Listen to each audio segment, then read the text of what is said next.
বাংলা ভাষা ও সাহিত্যের ক্লাসে সকলকে আরেকবার স্বাগত জানাই। আমরা ইতিমধ্যেই বাক্যতত্ত্ব সম্পর্কে জেনেছি। দ্বাদশ শ্রেণীর ভাষা শিক্ষা পর্বে প্রথমে আমরা বাক্যতত্ত্ব নিয়ে আলোচনা করেছিলাম। তোমরা নিশ্চয়ই সবাই দেখেছ। সেগুলো নিয়ে আশা করি কারো কোথাও সমস্যা নেই। যদি থেকে থাকে অবশ্যই জানিও এবং অনেক বেশি বেশি করে শেয়ার করো, লাইক করো, যাতে সেগুলো সবার কাছে পৌঁছে যায়। আজ আমরা ভাষা শিক্ষার আরেকটি পর্যায় নিয়ে আলোচনা করব, যাকে বলা হয় রূপতত্ত্ব বা মরফোলজি। অত্যন্ত গুরুত্বপূর্ণ একটি অধ্যায়। একটু মনোযোগ সহকারে দেখব। রূপতত্ত্ব বা মরফোলজি এই অধ্যায়টি আলোচনার প্রারম্ভে একটু বলে নিই। আমরা এই অধ্যায়টিকে দুটো পর্বে বিন্যস্ত করব, দুটো পর্বে আলোচনা করব। প্রথম পর্বটি আজকের এই ক্লাসটির মধ্য দিয়ে সমাপন করব। রূপতত্ত্ব বা মরফোলজি এই অধ্যায়ে সরাসরি যাওয়ার পূর্বে কয়েকটি সংজ্ঞা আমাদের জেনে নেওয়া প্রয়োজন। জেনে নেওয়া বললে ভুল হবে, তোমরা এগুলো জেনেছ, শুধুমাত্র একটু মনে করিয়ে দিই তোমাদের। তোমরা সপ্তম শ্রেণীতে দল নিয়ে পড়েছিলে, দল শিখেছিলে, দল বিশ্লেষণ করেছিলে, রুদ্ধ দল, মুক্ত দল, এগুলো সব শিখেছিলে, নিশ্চয়ই সবার মনে আছে। একবার মনে করে নাও, দল কি? একটা উচ্চারণ করবার যন্ত্র, অর্থাৎ বাকযন্ত্র। এই বাকযন্ত্রের একক প্রয়াসে বা স্বল্পতম প্রয়াসে বা এক ঝোঁকে, কি বললাম, একক প্রয়াস বা স্বল্পতম প্রয়াস বা এক ঝোঁক, এই এক ঝোঁকে একটা শব্দের যতটুকু অংশ আমরা একবারে উচ্চারণ করতে পারি, তাই আসলে দল। যেমন উদাহরণস্বরূপ আমি এখানে দেখিয়েছি আকাশ। এই শব্দটিকে আমরা যদি দল বিশ্লেষণ করি তাহলে আসে আ আর কাশ। উচ্চারণ করে দেখো সবাই, আকাশ একসঙ্গে বলছি না, প্রথমে বলছি আ, একটা ঝোঁকে তৈরি হলো, তারপরে আরেকটা ঝোঁক কাশ। একই রকম ভাবে আরেকটি শব্দ বলি বাতাস, তাও দেখো বা তাস। মানুষ, মা নুষ। তাহলে দলের ক্ষেত্রে হলো কি, আমরা বাকযন্ত্রের একক প্রয়াসে একটা শব্দের যতটুকু অংশ উচ্চারণ করছি, তার অর্থ থাকতেও পারে, নাও থাকতে পারে, তা নিয়ে কিছু আসে যায় না। কেমন? তাই হলো দল। যেমন রবীন্দ্রনাথ যদি উচ্চারণ করি তাহলে রো বিন দ্রো নাথ, চারটে দল তৈরি হলো কিন্তু, তাই না? তাহলে দল সম্পর্কে তোমরা ইতিমধ্যেই জেনেছ। শব্দ নিয়ে কারো মনে কোনো দ্বিধা নেই, জানবার অসুবিধাও নেই। তোমরা নিশ্চয়ই জানো যে কতগুলো বর্ণ পাশাপাশি বসে যখন অর্থ প্রকাশ করে তাকে আমরা বলি শব্দ। পাশাপাশি অবস্থিত একাধিক বর্ণ যা অর্থপূর্ণ, অর্থ থাকতে হবে, তাকেই বলি আমরা শব্দ। যেমন গাছ গল্প, উল্টে দিলে ছগা যদি বলি, এটা কিন্তু শব্দ নয়, কারণ তার অর্থ নেই। আরেকটি শব্দ একটু দেখে নি, পদ। পদের সংজ্ঞা থেকে দেখে নি। পদ আমরা ইতিমধ্যেই করেছি, বাক্যতত্ত্বের প্রারম্ভিক পর্যায়ে আমরা দেখে নিয়েছিলাম পদ কোনগুলি। শব্দের সঙ্গে যখন বিভক্তি যুক্ত হয়ে সেই শব্দটি বাক্যে বসার মর্যাদা পায় তখন তাকে আমরা বলি পদ, তাই না? তাহলে বিভক্তিযুক্ত শব্দ যা বাক্যে বসার যোগ্যতা পায় তাকে আমরা বলে থাকি পদ। যেমন গাছের মূল শব্দ কি? গাছ। তার সঙ্গে কোন বিভক্তি সংযুক্ত হলো? এর। সুতরাং এর বিভক্তি সংযুক্ত হয়ে এটি পদে পরিণত হলো, একে আমরা বলছি পদ। এবার আমরা রূপতত্ত্বের চ্যাপ্টারে সরাসরি প্রবেশ করি। প্রারম্ভিক পর্যায়ে এই তিনটি সংজ্ঞা নিয়ে একটু জানবার প্রয়োজন ছিল, একটু মনে রাখার প্রয়োজন ছিল। রূপতত্ত্ব কি, এই প্রসঙ্গে দু একটি কথা বলি। রূপতত্ত্ব হলো ভাষাতত্ত্বের একটা শাখা। রূপতত্ত্ব কি? ভাষাতত্ত্বের একটা শাখা। যেমন ভাষাতত্ত্বের একটি শাখা বাক্যতত্ত্ব কিংবা ধ্বনিতত্ত্ব। বাক্যতত্ত্বে সিনট্যাক্স নিয়ে, অর্থাৎ বাক্যতত্ত্ব নিয়ে আলোচনা করা হয়, ঠিক তেমনি রূপতত্ত্বে নিয়ে, রূপতত্ত্বের মধ্যে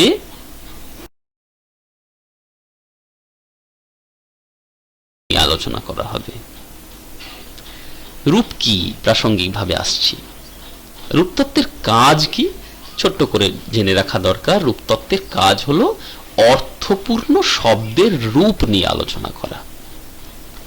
অর্থপূর্ণ শব্দের রূপ নিয়ে, অত্যন্ত গুরুত্বপূর্ণ শব্দ বাক্যটি বললাম, শব্দের অর্থপূর্ণ রূপ, মানে একটা শব্দ তার মানে থাকতে হবে, অর্থ থাকতে হবে, সে আভিধানিক অর্থ হোক বা ব্যাকরণ সম্মত অর্থ হোক, থাকতে হবে। সেটা নিয়ে আলোচনা করে কিন্তু রূপতত্ত্ব। কতগুলো ধ্বনি পাশাপাশি বসিয়ে দিলাম তাই কিন্তু শব্দ নয়, যেমন অর্থ থাকতে হয়, যদি অর্থ থাকে সেটাই হয় রূপ, তাহলে ক্ষুদ্রতম অংশ হতে হবে তাকে। কেমন? এইবার আমরা সরাসরি চলে আসি। ধরে নাও রূপ কি, এটা জেনে রাখা প্রয়োজন। রূপ কি? সংজ্ঞা হিসেবে এখানে বললাম যে ভাষার ব্যাকরণে সরাসরি অংশগ্রহণকারী, ক্ষুদ্রতম অর্থপূর্ণ একক। ব্যাকরণে সরাসরি অংশগ্রহণ করবে। যেমন গাছ, এর অর্থ আছে তো, এর অর্থ আছে, গল্প অর্থ আছে। তাহলে এই যে গাছ, এর, গল্প, এর, এগুলো এক একটা রূপ, দুটো রূপ মিলে একটা শব্দ তৈরি করেছে। কিন্তু লক্ষ্য করে দেখো, আকাশ, এই এর কিন্তু নির্দিষ্ট অর্থ নেই, তাহলে কি রূপ নয়? হ্যাঁ, এও রূপ। কেমন রূপ? পরে আসবো প্রাসঙ্গিকভাবে। তাহলে রূপ কি? একটা অর্থ থাকতে হবে নির্দিষ্ট, অর্থহীন ভাবে সে কিন্তু অবস্থান করবে না, অর্থ থাকলে তবেই সে রূপ। আরেকবার বলে দিই, ভাষার ব্যাকরণে সরাসরি অংশগ্রহণকারী একটি ক্ষুদ্রতম অর্থপূর্ণ একক, ক্ষুদ্রতম অর্থপূর্ণ একক, সেই হলো রূপ। ঠিক আছে? বেশ, এবার আসি স্বাধীন বৈচিত্র্য এই শব্দটি। স্বাধীন বৈচিত্র্য কি? অর্থ না বদলে, অর্থ বদলালো না, একটি শব্দের পৃথক উচ্চারণ করবার রীতি। ভাষাবিজ্ঞানে এটা ব্যবহৃত হয় যথেষ্ট। যেমন ধরে নাও, লুচি না বলে কেউ কেউ বলতে পারে নুচি, লঙ্কা না বলে কেউ কেউ বলতে পারে নঙ্কা। এর অর্থ কি বদলে গেল নাকি? না, অর্থ বদলালো না, একটা ধ্বনির পরিবর্তন হয়েছে মাত্র, কিন্তু অর্থ একই আছে। এই যে অর্থ না বদলে একটা শব্দের উচ্চারণ পৃথক করবার রীতি, এই পৃথক করবার রীতিকেই আমরা বলে থাকি স্বাধীন বৈচিত্র্য। ঠিক আছে? নিশ্চয়ই বোঝা গেল। তাহলে স্বাধীন বৈচিত্র্য কি? আরেকবার বলে দিই, অর্থ বদলালো না, কিন্তু কোনো রকম ভাবে আমরা শব্দের উচ্চারণকে পৃথক করলাম। যেমন তোমরা কখনো কখনো বলে থাকো, আমি ছাতে চললাম। ছাতে, ছাদ না বলে আমরা কি বললাম? ছাত। তাহলে ছাতে, ছাদের পরিবর্তে, দয়ের পরিবর্তে উচ্চারণ করলাম ত। অর্থ কি বদলালো? না, অর্থ বদলালো না। সুতরাং একে আমরা কি বলবো? স্বাধীন বৈচিত্র্য। কেমন? তাহলে এখানে স্বাধীন বৈচিত্র্য আমরা দেখে নিলাম, পৃথক উচ্চারণ করবার রীতি। এরপরে আমরা আসব রূপতত্ত্বের আরেকটি সংখ্যায়, যেটা অত্যন্ত গুরুত্বপূর্ণ, মনে রাখা প্রয়োজন আছে, রূপমূল বা মরফিম।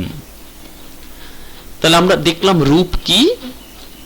রূপ হলো তাই যেখানে কিনা ভাষার ব্যাকরণে সরাসরি অংশগ্রহণকারী ক্ষুদ্রতম অর্থপূর্ণ একক, এটা হলো রূপ। যা শ্রুতিগ্রাহ্য, বলছি, কি বললাম? যা শ্রুতিগ্রাহ্য বললাম, সেটা হলো রূপ। আর রূপ মূলের ক্ষেত্রে কি হবে? মরফিমের ক্ষেত্রে কি হবে? ভাষার ব্যাকরণে সরাসরি অংশগ্রহণকারী ক্ষুদ্রতম অর্থপূর্ণ এককের প্রদর্শিত চেহারা। এই জায়গাটা একটু বুঝে নেওয়া। রূপ বলছি শ্রুতিগ্রাহ্য, কিন্তু রূপ মূলের ক্ষেত্রে প্রদর্শিত চেহারা হবে। যেমন ধরে নাও, তোমাদের একটা সহজ উদাহরণে বুঝাই। ধরে নাও ধ্বনি এবং বর্ণের মধ্যে পার্থক্য কি? ধ্বনি কি? যেগুলো আমরা কানে শুনি তাই তো ধ্বনি। যেমন ধরলাম, আমি বললাম চিৎকার করে ক, তুমি লিখে ফেললে ক। এই যে বললাম যখন, শুনতে পেলে ওটা ধ্বনি, আর যখন লিখে ফেললে ওই ধ্বনির একটা চিহ্ন বা সংকেত লিখলে ক, এটা তো বর্ণ। ঠিক তেমনি এখানেও রূপ হলো শ্রুতিগ্রাহ্য, শুনলাম অর্থপূর্ণ একক, ওটাকে রূপ বলবো। আর যখন প্রদর্শিত চেহারা লিখে ফেললাম, তখন তাকে বলবো রূপমূল। ডেফিনেশনে বলা হয়, সংজ্ঞায়, ইংরেজি সংজ্ঞায় যদি আমরা একে ব্যাখ্যা করি তাহলে আসে every matrix in the grammar of a language. খুব গুরুত্বপূর্ণ সংজ্ঞাটি, মনে রাখার চেষ্টা করো। Every matrix in the grammar of a language as a certain combination of phonemes, ধ্বনিতত্ত্বের combination, which has an actual meaning is called morpheme. কতগুলো নীতি রয়েছে, প্রিন্সিপাল রয়েছে। কি? Every matrix in the grammar of a language, প্রত্যেকটা ভাষার ব্যাকরণের একটা নির্দিষ্ট মৌল, ম্যাট্রিক্স একটা মৌল, as a certain combination of phonemes, অবশ্যই থাকতে হবে। কি থাকতে হবে? নির্দিষ্টভাবে থাকতে হবে। ফনিমস, ধ্বনিগত combination, which has an actual meaning, যার নির্দিষ্ট অর্থও থাকতে হবে, is called morpheme। তাহলে মরফিম হতে গেলে অর্থ থাকতে হবে, প্রদর্শিত চেহারার রূপ নেবে, তাকেই বলা হবে রূপমূল বা মরফিম। হলো, বোঝা গেল নিশ্চয়ই। আরেকটি গুরুত্বপূর্ণ সংজ্ঞা, সহরূপ বা অ্যালমর্ফ। এই অ্যালোমর্ফ মনে রাখা ভীষণ দরকার। এগুলো ছোট ছোট সংজ্ঞা হিসেবে 2 নম্বরের প্রশ্ন এসে থাকে। অর্থ না বদলে, অর্থ বদলালো না, কিন্তু রূপের চিহ্নগত বৈচিত্র্য দেখা গেল। অর্থ বদলালো না, অর্থ একই রইল, কিন্তু রূপের চিহ্নগত বৈচিত্র্য দেখা গেল, একে আমরা বলে থাকি সহরূপ। কেমন? তাহলে সহরূপ, যে অর্থ না বদলে রূপের এই বৈচিত্র্য দেখা গেল, একে আমরা সহরূপ না বলে যদি বিকল্প রূপ বলি তাহলে কিন্তু খুব একটা ভুল হয় না, কারণ বিকল্প রূপে বসছে তো। যেমন ধরো, উদাহরণস্বরূপ এখানে দেখিয়েছি, 1 টা, 2 টো, 3 টে। তাহলে টা, টো, টে এগুলো আসলে কি বোঝাতে চাইছে? নির্দিষ্ট, তাই না? একককে বোঝাতে চাইছে।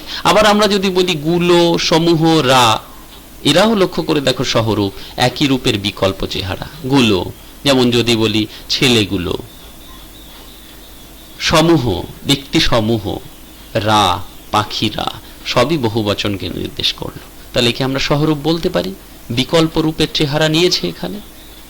এবং একজন আরেকজন জায়গায় বসবে তা কিন্তু নয়, একজন আরেকজনের জায়গায় বসতে পারে না, পরিপূরক হবে শুধুমাত্র। কেমন? স্থান গ্রহণ করবে না পৃথকভাবে। এবার সহরূপ হতে গেলে কতগুলো শর্ত আছে, সহরূপ গঠনের নির্দিষ্ট কয়েকটি শর্ত আছে, এটাও পরীক্ষা আসে, অবশ্যই লিখে নেবে, ভালো করে বুঝে নেবে। প্রথম শর্তটি কি?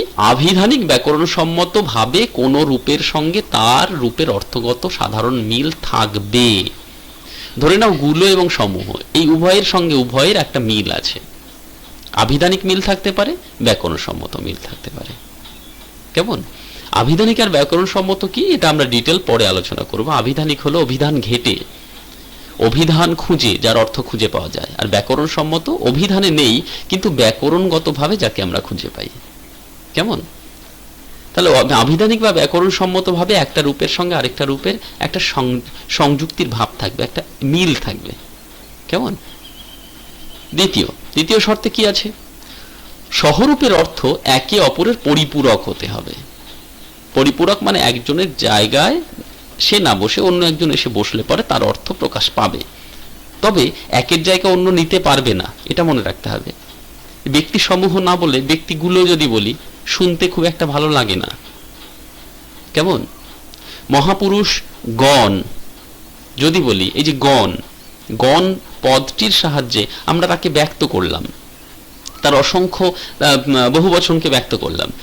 তা মহাপুরুষ গণ না বলে মহাপুরুষ গুলো যদি বলি, তাহলে কিন্তু শ্রুতিগ্রাহ্য হয় না, সঠিকভাবে অর্থ প্রকাশ করে না, ব্যাকরণগত অর্থ ঠিক থাকে না।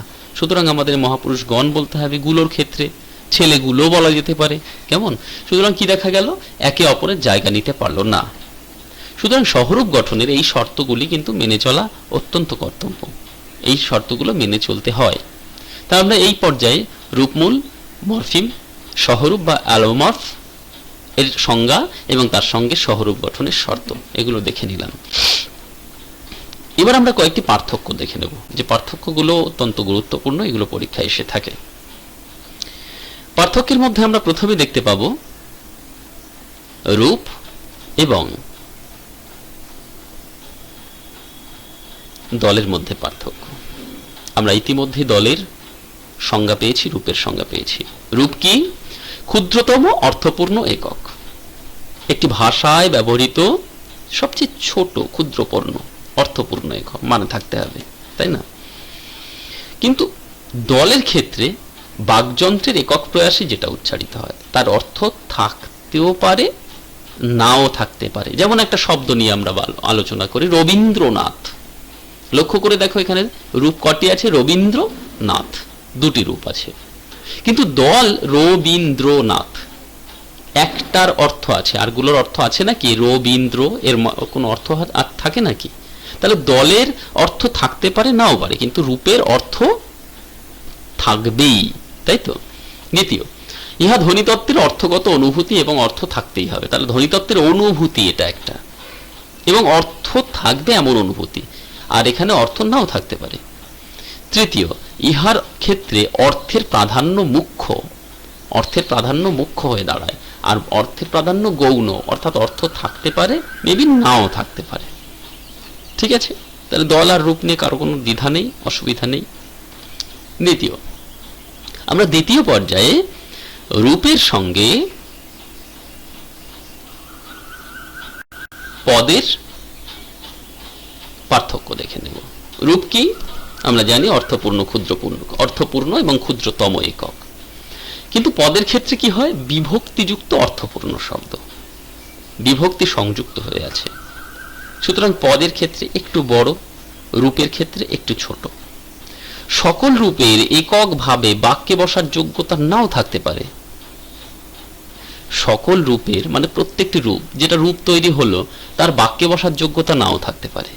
কিন্তু পদের ক্ষেত্রে বাক্যে বসার যোগ্যতা থাকতেই হবে। যেমন ধরে নাও মেঘরাজি, এই শব্দটির রূপ কি কি? দুটো স্বাধীন রূপ, একটা মেঘ আর একটা রাজি। তাহলে মেঘ রাজি এই দুটো রূপের মধ্যে আমরা মেঘ একে কিন্তু বাক্যে স্বাধীনভাবে বসাতে পারি, এককভাবে বসতে পারে। যেমন মেঘ হয়েছে, আকাশে মেঘ করেছে। কিন্তু রাজি এই রূপটিকে কি আমরা বাক্যে সরাসরি বসাতে পারি? না, বসাতে পারি না। তাই এখানে বলা হলো সকল রূপের বাক্যে বসার যোগ্যতা নাও থাকতে পারে। আর এখানে দেখো পদের ক্ষেত্রে প্রত্যেকটি পদের বাক্যে বসার যোগ্যতা থাকতেই হবে, কারণ পদ মানেই বিভক্তিযুক্ত শব্দ, তার তো থাকতেই হবে বাক্যে বসার যোগ্যতা, না থাকলে চলবে কি করে? যেমন মেঘরাজি, এই পদটার রাজি কোনো আলাদা পদ নয়। রাজি এটা আলাদা রূপ হতে পারে, কিন্তু রাজি আলাদা পদ নয়। কেমন? সুতরাং বাক্যে বসার যোগ্যতা দুটো মিলে তৈরি করলো। আর এখানে রাজি রূপ, কিন্তু এ স্বাধীনভাবে বসতে পারলো না বাক্যে এসে। বোঝা গেছে নিশ্চয়ই? তাহলে রূপের বাক্যে বসার অধিকার সরাসরি থাকতেও পারে, নাও থাকতে পারে। বাক্যে বসবে কখন? তার সঙ্গে অন্য কিছু সংযুক্ত হবে, তারপরে এসে বসতে পারে। আর পদের ক্ষেত্রে বাক্যে বসতেই হবে তার, কেমন? বাক্যে বসার যোগ্যতা থাকবেই। এরপর আরেকটি সংজ্ঞা আমরা দেখে নেব। সেই সংজ্ঞায় আমরা দেখব, এই শ্রেণী বিভাগটায় পরে আসছি, তার আগে আরেকটি পার্থক্য আমরা দেখে নিই। সংজ্ঞা, সরি ভুল বললাম, রূপ আর রূপ মূলের মধ্যে পার্থক্য, এটা অত্যন্ত গুরুত্বপূর্ণ। রূপ কি? ভাষার শ্রুতিগ্রাহ্য ক্ষুদ্র অর্থপূর্ণ একক, এটা হলো রূপ। রূপ কি বললাম? ভাষার শ্রুতিগ্রাহ্য, এটা মনে রাখতে হবে, শ্রুতিগ্রাহ্য। ঠিক আছে? রূপের ক্ষেত্রে শ্রুতিগ্রাহ্য।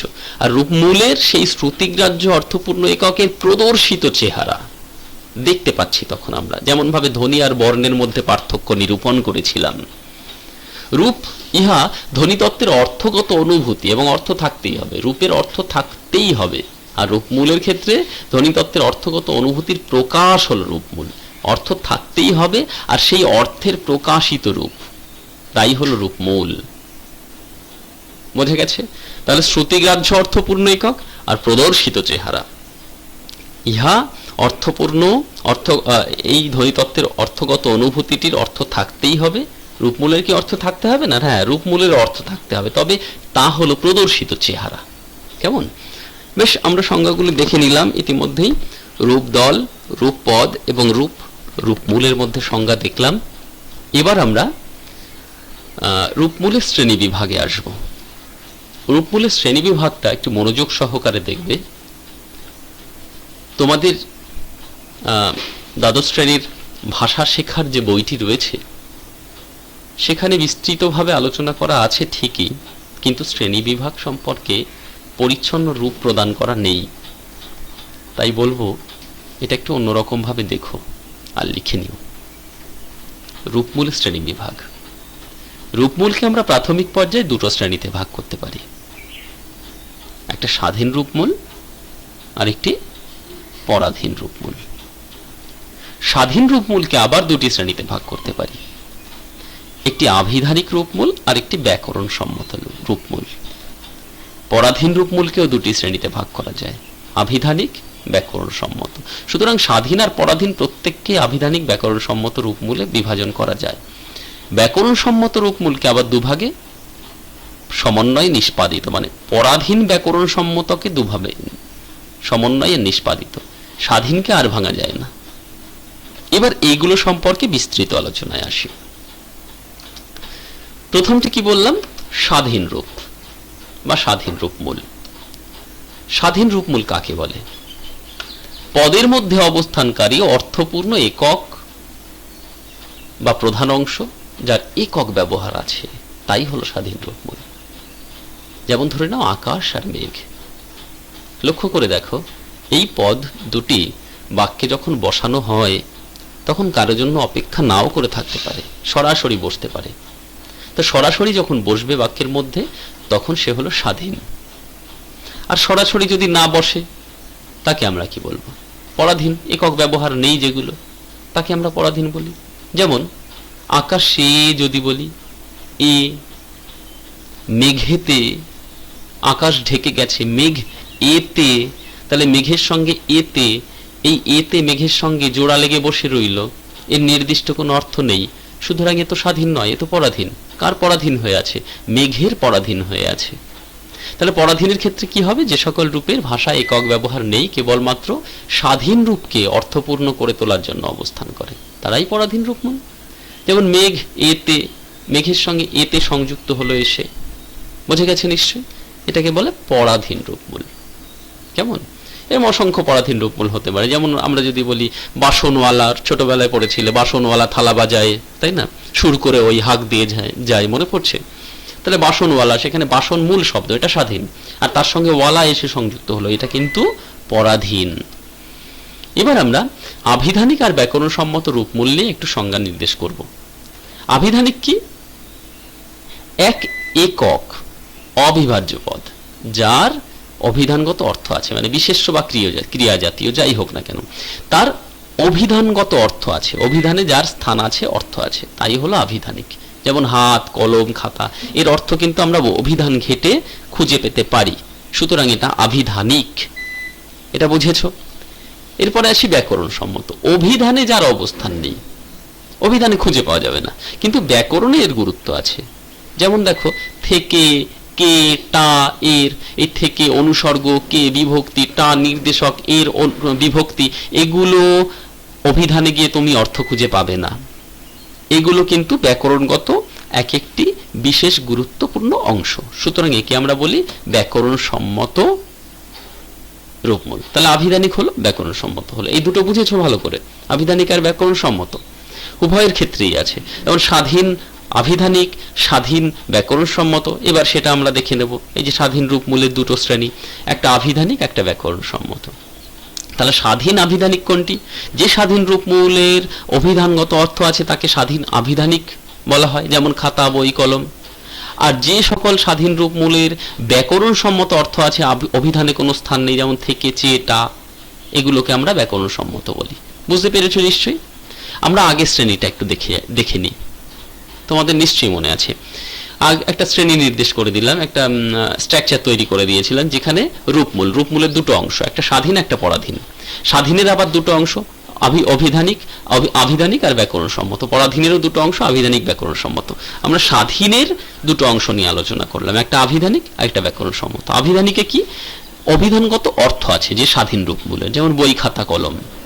আর যে স্বাধীন রূপমূলের অভিধানগত কোনো অর্থ নেই কিন্তু ব্যাকরণে সরাসরি অংশগ্রহণ করে সেগুলো হলো ব্যাকরণ সম্মত রূপমূল। যেমন থেকেছে, এটা সংজ্ঞা আসতে পারে কিন্তু মনে রাখবে এগুলো এইভাবেই লিখে নেবে যেভাবে বললাম। এবার পরাধীনে আসি আমরা। পরাধীন রূপমূল, পরাধীন রূপমূলের ক্ষেত্রেও দুটি অংশ, একটা ব্যাকরণ সম্মত আর একটা আভিধানিক। ব্যাকরণ আভিধানিক পরাধীন রূপমূল কোনগুলি? ওয়ালা, দার।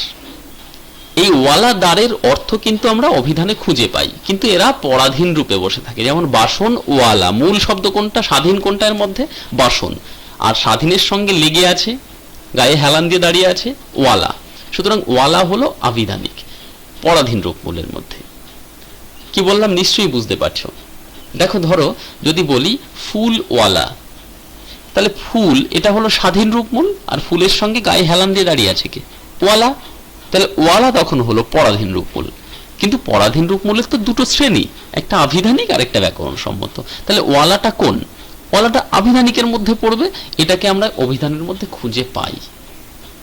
এবার বললাম ছেলেটি কে, ছেলে কে, দেখো কে তখন ব্যাকরণ সম্মত, কের কোনো অর্থ অভিধানে খুঁজে পাই না। আর কে তো ছেলে, এই মূল স্বাধীন রূপমূলের গায়ে হেলান দিয়ে দাঁড়িয়ে আছে, তাহলে এটা পরাধীন। পরাধীন রূপমূল কোনগুলি নিশ্চয়ই মনে আছে, স্বাধীনের গায়ে যেগুলো হেলান দিয়ে দাঁড়িয়ে থাকে। তাহলে কে বললাম, কে ব্যাকরণ সম্মত, তার তো কোনো অর্থ অভিধানে খুঁজে পাই না। পাই কি না? পাই না। এবার আমরা ব্যাকরণ সম্মত পরাধীন রূপমূলের শ্রেণীকে একটু দেখে নিই। কি কি আছে? একটা সমন্বয়ী রূপমূল, একটা নিষ্পাদিত রূপমূল। সমন্বয় আর নিষ্পাদিত অত্যন্ত গুরুত্বপূর্ণ, এগুলো আসে পরীক্ষায়। সমন্বয়ী রূপমূল কাকে বলে? যে পরাধীন রূপমূল, সমন্বয় মানে পরাধীন রূপমূল, পরাধীনের এই শ্রেণী। তাহলে যে সমন্বয়ী, যে পরাধীন ব্যাকরণ সম্মত রূপমূল হলো, যে পরাধীন ব্যাকরণ সম্মত রূপমূল তার স্বাধীন রূপের সাথে মিশে গিয়ে, এমন কোন একটি স্বাধীন রূপমূলের সঙ্গে মিশে গিয়ে তাকে স্থিরতা দেয়, তাই সমন্বয়। যেমন ধরে নাও আমাকে কিংবা মাটিতে, শুধু বললাম মাটি পড়ে আছে, কেমন না বলে যদি বলি মাটিতে পড়ে আছে, দেখো তখন মাটি শব্দটিকে স্থিরতা দিল। তাহলে মাটি হলো স্বাধীন রূপমূল, তার সঙ্গে তে এটা হলো পরাধীন রূপমূল। কেমন পরাধীন রূপমূল? এর অভিধানগত অর্থ নেই, তাই এটা ব্যাকরণ সম্মত রূপমূল। কেমন ব্যাকরণ সম্মত রূপমূল? এই তে, এই রূপমূলটি মাটি রূপমূলকে স্থিরতা প্রদান করলো। সুতরাং এই তেটা হলো সমন্বয়ী রূপমূল, মানে পরাধীন ব্যাকরণ সম্মত সমন্বয়ী রূপমূল। বোঝা গেছে? পরিষ্কার হয়েছে বিষয়টা? আবার বলে দিই, পরাধীন রূপমূলের মধ্যে যে স্বাধীন রূপমূলের সঙ্গে মিশে গিয়ে তাকে স্থিরতা দেয়, তাই হলো পরাধীন ব্যাকরণ সম্মত সমন্বয়ী রূপমূল। দ্বিতীয় রয়েছে নিষ্পাদিত রূপমূল। নিষ্পাদিত রূপমূল কি করে? এ স্বাধীন রূপের সঙ্গে মিশে গিয়ে একে নতুন অর্থ প্রদান করতে পারে। যেমন ধরে নাও উপসর্গ প্রত্যয়গুলো যখন যোগ করি শব্দের সঙ্গে, তখন কি হয়? নতুন অর্থ প্রদান করে তো।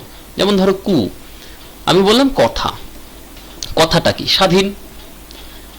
কথা, এই পদটি স্বাধীন রূপমূল। এবার তার সঙ্গে কু যোগ করে দিলাম, সামনে এসে বসলো কু, তাহলে কি বললাম? কু কথা। দেখো কথা এর অর্থটাকে বদলে দিল, তাহলে কুটা তখন পরাধীন রূপমূল। কিন্তু এই পরাধীন রূপমূল কি করলো? কথা শব্দটির অর্থকে বদলে দিল। বোঝা গেল? সুতরাং সে হয়ে গেল তখন কি? নিষ্পাদিত রূপমূল, মানে তখন দাঁড়ালো পরাধীন ব্যাকরণ সম্মত নিষ্পাদিত রূপমূল। আরেকটা উদাহরণ দিয়ে দিই, ধরো দানি। বললে দানি, দানির নির্দিষ্ট কোনো অর্থ নেই, ব্যাকরণে অংশগ্রহণ করে। বললে কলম দানি, মানে কলম রাখার পাত্র, তাই তো? তাহলে কলম রাখার পাত্রকে কলম দানি বলা হয়। এবার এই দানি শব্দটা আম শব্দের পরে বসিয়ে দাও তো। আম মানে কি? একটা ফল। কিন্তু আমদানি মানে কি? আম রাখার পাত্র হয় নাকি? না। সে অর্থের নতুন রূপ প্রদান করলো তো। আমদানি মানে কোনো কিছু নিয়ে আসা, তাহলে কলমদানি মানে কলম রাখার পাত্র বলতে পারি। তাহলে আমদানি মানে আম রাখার পাত্র হওয়া উচিত না। হলো না। কেন হলো না? কারণ পৃথক ভিন্ন অর্থ প্রকাশ করলো। তাহলে এক্ষেত্রে নিষ্পাদিত রূপমূলের ক্ষেত্রে এই রূপমূল স্বাধীন রূপমূলের সঙ্গে মিশে গিয়ে নতুন অর্থ প্রকাশে সক্ষম হয়, তাই বলা হয় তাকে নিষ্পাদিত রূপমূল। প্রত্যয় সংযুক্ত হয়েও এইভাবেই সংযুক্ত অবস্থান করে। আমরা প্রত্যয় নিয়ে আরো বিস্তৃত আলোচনায় পরের ক্লাসে আসব। তোমরা নিশ্চয়ই সমন্বয় নিষ্পাদিত ভালো করে বুঝে নিয়েছো, এটা কিন্তু অত্যন্ত গুরুত্বপূর্ণ, অত্যন্ত গুরুত্বপূর্ণ একটি পার্ট, যে পরাধীন রূপমূলের ব্যাকরণ সম্মতের সমন্বয় নিষ্পাদিত। কেমন লিখে নিও, যদি কোনো সমস্যা থাকে নিশ্চয়ই জিজ্ঞাসা করো। এইবার শব্দে রূপের সংখ্যার তারতম্য অনুসারে শ্রেণী বিভাগ একটু আমরা দেখে নেব। শব্দে রূপের সংখ্যার তারতম্য অনুসারে, সংখ্যার তারতম্য অনুসারে আমরা দুটি শ্রেণীতে রূপমূলকে দেখতে পাই। অত্যন্ত সহজ, একটা মিশ্র রূপমূল আর একটা জটিল রূপমূল। খুবই সহজ। মিশ্র রূপমূল কোনগুলি? ধরে নাও আকাশ, গঙ্গা, শাসনকাল, প্রগতি, পত্র, বিনিদ্র, রাত। খুব সহজ। দেখো আকাশ, গঙ্গা, আকাশ গঙ্গা দুটো স্বাধীন রূপমূল, শাসন কাল দুটো স্বাধীন রূপমূল, মিলে তৈরি হয়েছে মিশ্র রূপমূল। কিন্তু এক্ষেত্রে দেখো প্রগতি, পত্র, পরাধীন রূপমূল, গতি স্বাধীন রূপমূল, পত্র স্বাধীন রূপমূল, পরাধীন রূপমূল, নিদ্র স্বাধীন রূপমূল, রাত স্বাধীন রূপমূল। তাহলে দেখো দুটো স্বাধীন রূপমূল মিলে তৈরি হলো মিশ্র রূপমূল। আর দুইয়ের বেশি রূপমূল নিয়ে তৈরি হয় জটিল রূপ। কি বললাম? দুইয়ের বেশি রূপমূল, সে দুইয়ের বেশি স্বাধীন হতে পারে, দুইয়ের বেশির পরাধীন স্বাধীন মিশে হতে পারে, সব মিলে তৈরি হয় জটিল রূপ। সংজ্ঞা দেখে নি। মিশ্র রূপমূল দুটি মুক্ত বা স্বাধীন রূপমূলের একত্রিত অবস্থাকে মিশ্র রূপমূল বলে। দুটো মুক্ত বা স্বাধীন রূপমূলের একত্রিত অবস্থা, তাকে কি বলা হচ্ছে? মিশ্র রূপমূল। যেমন আকাশ, গঙ্গা, লক্ষ্য করে দেখো, আকাশ একটা স্বাধীন, গঙ্গা একটা স্বাধীন, শাসন একটা স্বাধীন, কাল একটা স্বাধীন, তাই না? এবার আসি জটিল রূপমূলে। এটা নিশ্চয় বুঝেছ। দুইয়ের বেশি রূপমূলের সমন্বয় গঠিত হয় জটিল রূপমূল। সেখানে পরাধীন স্বাধীন মিলে মিশে একত্রিত হয়ে থাকতে পারে। যেমন পরাধীন, প্রটা কি উপসর্গ তো, পরাধীন, গতি স্বাধীন, পত্র স্বাধীন, সব মিলে তৈরি হলো প্রগতি পত্র, জটিল রূপমূল। কেমন? আবার জাতীয়তাবাদ, জাতীয়তাবাদ, লক্ষ্য করে দেখো, জাতীয় স্বাধীন রূপমূল, তা পরাধীন রূপমূল, বাদ স্বাধীন রূপমূল, সব মিলে তৈরি হলো জটিল রূপমূল। এটাও কিন্তু স্বরূপের সংখ্যা তারতম্য অনুসারে শ্রেণী বিভাগের মধ্যে পড়ে। এটা কিন্তু অত্যন্ত একটা গুরুত্বপূর্ণ পার্ট। এইবার সামগ্রিকভাবে তোমাদের যদি বলা হয় যে রূপমূলের শ্রেণী বিভাগ করো, তখন কিন্তু তোমাদের যেমন ভাবে বললাম প্রথম থেকে শুরু করে স্বাধীন রূপমূল, পরাধীন রূপমূল, স্বাধীন রূপমূলের আবার দুটি শ্রেণী, আভিধানিক ব্যাকরণ সম্মত, পরাধীনের দুটি শ্রেণী, আভিধানিক ব্যাকরণ সম্মত, পরাধীন ব্যাকরণ সম্মতের আবার দুটি শ্রেণী, সমন্বয় নিষ্পাদিত, এগুলি সবই বিস্তৃতভাবে আলোচনা করতে হবে। এবং সর্বশেষে শব্দে উপস্থিত রূপের সংখ্যা তারতম্য অনুসারে যে দুভাগে অর্থাৎ মিশ্র জটিল, এটাও উল্লেখ করতে হবে। 5 নম্বরের কোশ্চেন এটা এখান থেকে কিন্তু হতে পারে, তাই এটা অত্যন্ত গুরুত্বপূর্ণ। আর যেটুকু অংশ আলোচনা করলাম তার মধ্যে 5 নম্বরের কোশ্চেন হেতু যেই রূপমূলে শ্রেণী বিভাগ করো, এটা কিন্তু আসতে পারে। সুতরাং এইভাবে তোমরা শ্রেণী বিভাগ করবে, আর বাদ বাকিগুলি সব 2 নম্বরের প্রশ্ন হিসেবে আসতে পারে। যাই হোক, তোমাদের ধন্যবাদ জানাই। ক্লাস নিয়ে তোমরা ফিডব্যাক দিও, একটা লাইক করো, আর বন্ধুদের সঙ্গে শেয়ার করো, যত পারো শেয়ার করে নিও, কারণ শিক্ষক সবাই ঘরে বসে শিক্ষক। সকলকে ধন্যবাদ জানাই। ভালো থেকো, সুস্থ থেকো। আবার একই কথা, বাংলা ভাষা ও সাহিত্য আমাদের সবার প্রচেষ্টায় মধুর হয়ে উঠুক।